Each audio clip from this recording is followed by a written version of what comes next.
Hi, welcome back to my channel, and this is a sound off on the Real Housewives of New Jersey. Okay, so this fake outrage about Teresa calling Rachel's husband a drug dealer. When I tell y'all, I do not care. I don't have the capacity to give a damn about it. You were a drug dealer. Your ex-girlfriend, baby mama, whatever she is to you, she was an addict. She was with you. You were a drug dealer. This is documented. This is not a lie. I don't care if you were 19 or 20 years old. That's your truth. This really happened. You really did do these things. So it's not like she made it up. Everybody and their mama is calling Teresa a criminal, a convict, reminding her that she went to prison. Did you get that confidence in jail? And it's been just fine. Everybody thinks it's a kiki. But she calls him a drug dealer and everybody's like, oh my God, clutching their pearls. He was a kid when that happened. So you acknowledge that it happened. So, did she lie? What's the problem? You acknowledge it happened. It happened. Like, if he don't want nobody talking about it, like I said in my last video, don't come on TV and think that your past is not going to be talked about. Don't come on TV and align yourself with people who play dirty and not expect that energy to come onto you as well. You align yourself with people who do nothing but dig in other people's past to embarrass them and humiliate them on this show. And unfortunately, your stuff came out. Should have stayed neutral. Okay, so Antonia's 18th birthday dinner / going away to college situation. I like Antonia, okay? I hate, the one thing I hate the most is I feel like those cousins really love each other. Melania and Antonia really love each other. But how do y'all maintain y'all cousin relationship when your mothers hate each other? Like, hate each other.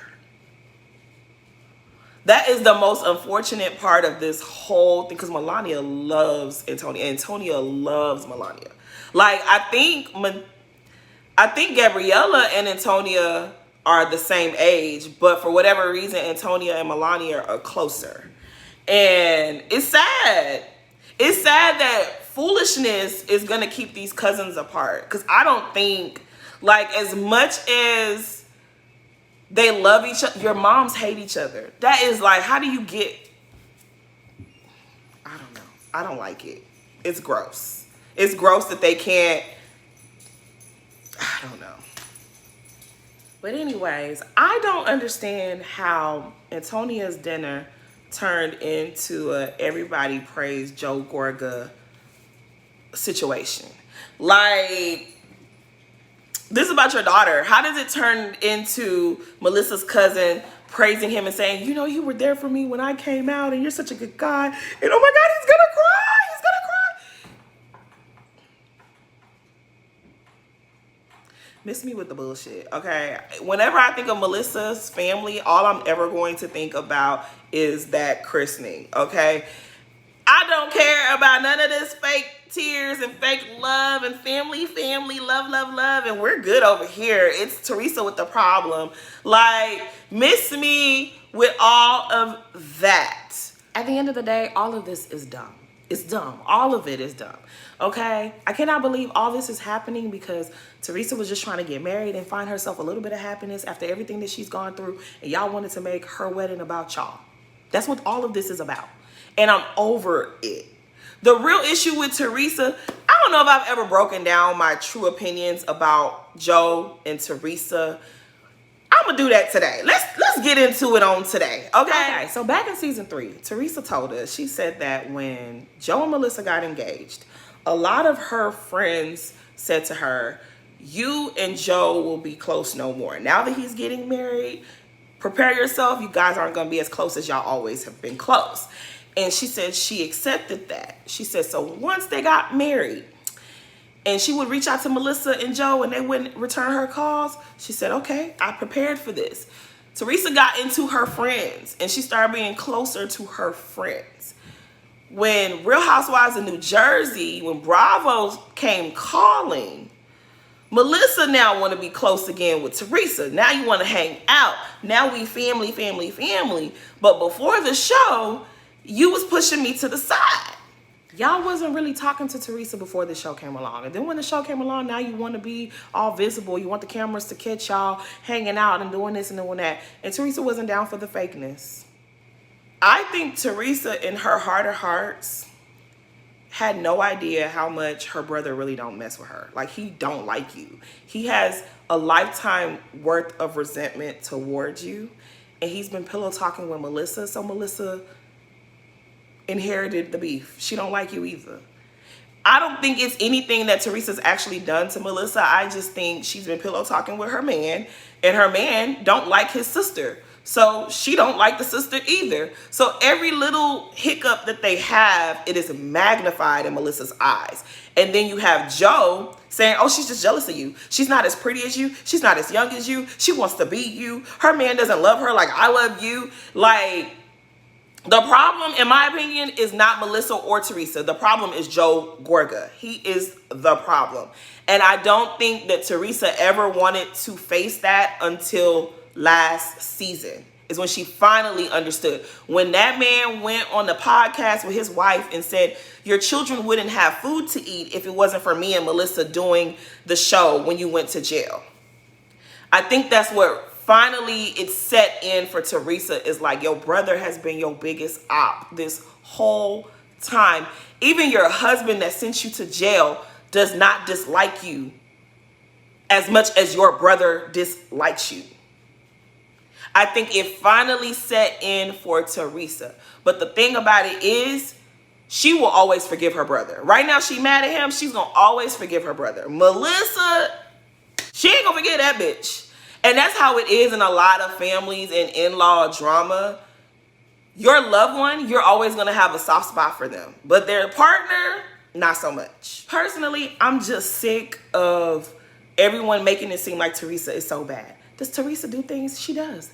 But they all do things. The problem is they only discuss what Teresa does. And even things that she didn't do.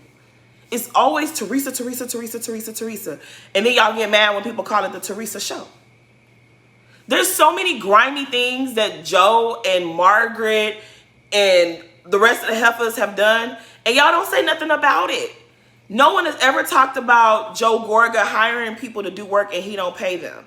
No one ever talks about him going to Home Depot and getting banned from them because he owes them money. No one talks about how he stole somebody's work, like the pictures, and presented it as if that he did the work, but it really wasn't him. Like, that's scamming.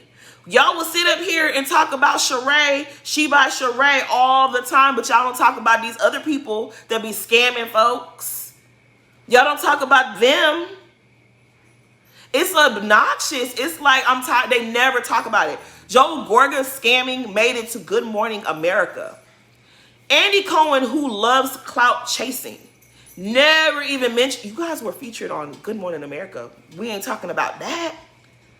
Margaret Josephs has so many lawsuits against her. We ain't talking about that. Teresa's husband's ex-fiance from how many years ago?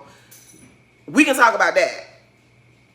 We don't talk about the fact that that lady was online stalking Teresa and her daughters, but we can talk about Louis on the beach doing some kind of weird exercise. At the end of the day, everyone thought that Teresa going to prison was going to end Teresa, and when it just did not, it's like, you should just left her alone. You should just left her alone. Y'all keep fighting a losing battle because this lady really don't be bothering y'all. Y'all go looking for her, and then when she reacts, then she's the bad person. I just can't deal with it.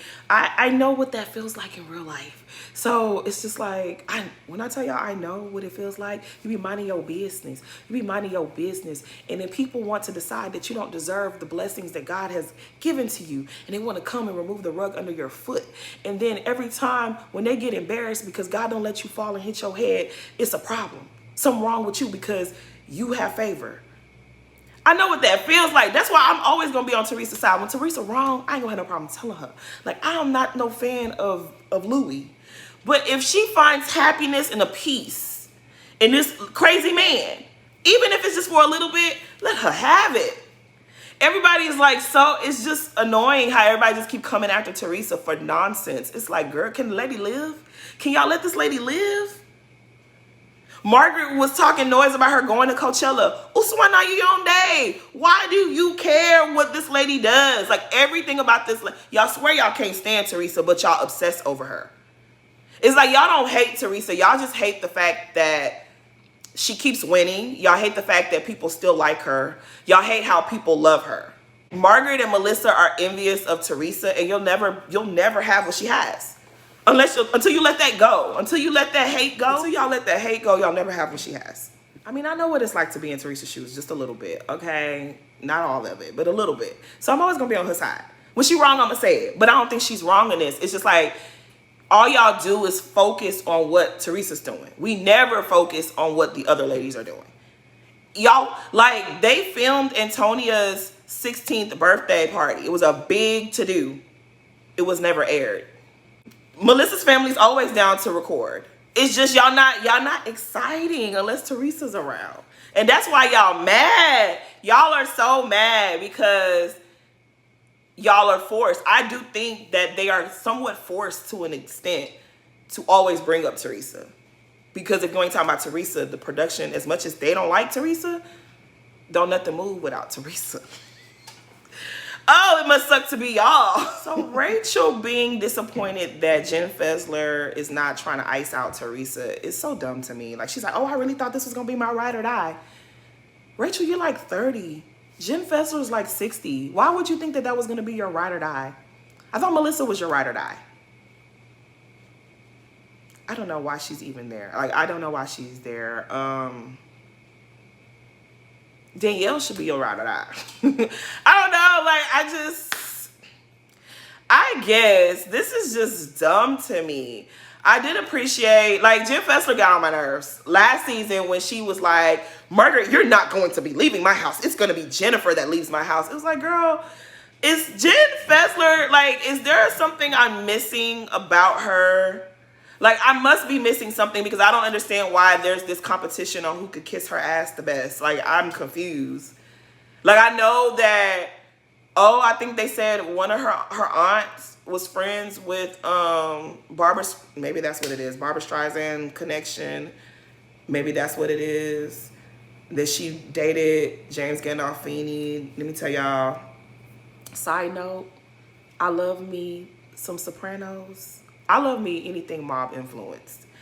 That is when I tell you I've watched The Sopranos at least probably, I've watched the entire series maybe 10 times, all the episodes. That was my show. When that man died, I was like, oh, Tony.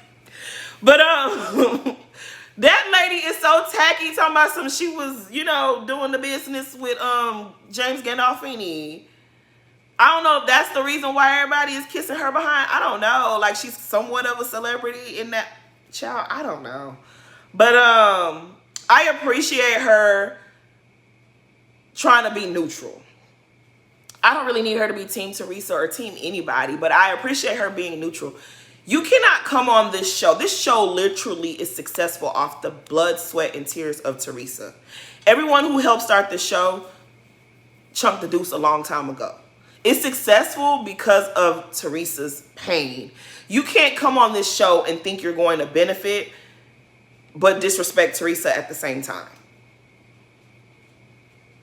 If you don't believe me, watch back the seasons and see what happens to people that keep fucking with Teresa. Melissa, you came on this show by calling up Danielle Staub and feeding her bad stories about Teresa. That's how you got your way onto this show. So you thinking that you're going to be in #1 place, it's not going to happen. It's not going to happen. It's not. This is why every season they have this conversation about how she came onto the show. You came onto the show because you told Danielle Staub nasty stories about Teresa, and she got to that season 2 reunion, threw it in Teresa's face, and Teresa turned into the Incredible Hulk and shoved Andy's ass on that couch trying to get to you, to take your head off. And she said, don't bring up my family. That's how you got on this show, Melissa girl. And some of us day one watchers, we ain't never gonna let you forget it. She was saying recently, I think she was on Watch What Happens Live, talking about she would rather go to dinner with Danielle Staub. Yeah, Danielle Staub would love to go to dinner with you, girl. Now, if y'all want the show to return to its glory days, y'all need to bring back Danielle Staub. Danielle, I did not appreciate you in the earlier seasons. But when you came back, girl, you was my girl. You was my girl when you came back. I don't like when people do, anyways, we're not gonna get into all of that. You was my girl when you came back. If y'all bring Danielle Staub back, I promise you, the ratings is gonna go through the roof. Cause that lady knew how to do reality TV. That lady ain't had no shame about her. And the way that Margaret and the rest of those creatures treated Danielle, y'all can never tell me nothing bad about Teresa. The way that Margaret treated Danielle, until y'all hold her accountable for how she treated Danielle, I don't never want to hear nothing about Teresa doing this or Teresa shoving the tape. I don't want to hear nothing about it. Because nothing tops the way that Danielle was treated that last season. When Margaret dumped the water on that lady's fresh blowout, the way they was talking about her, the way Joe Gorga was showing her sex tape and passing it around to all the men on the show, the way that y'all treated that lady, I never want to hear nothing bad about Teresa. Oh, Teresa did this, I don't want to hear it. Y'all never gave Margaret the business about how she treated Danielle. So until then, y'all can miss me with all of that. But yeah, really the season hasn't really taken off yet, but we see the writings on the wall. We know where it's going. I'm bracing myself. I'm really gonna try to complete this whole season of Jersey because sometimes I just have to disengage. But I feel like it's gonna be some foolishness, but I don't think it's gonna go in Margaret and Melissa's favor. But we just got to sit back and watch. We just gonna have to watch. But yeah, please like, comment, and subscribe, and thanks for watching.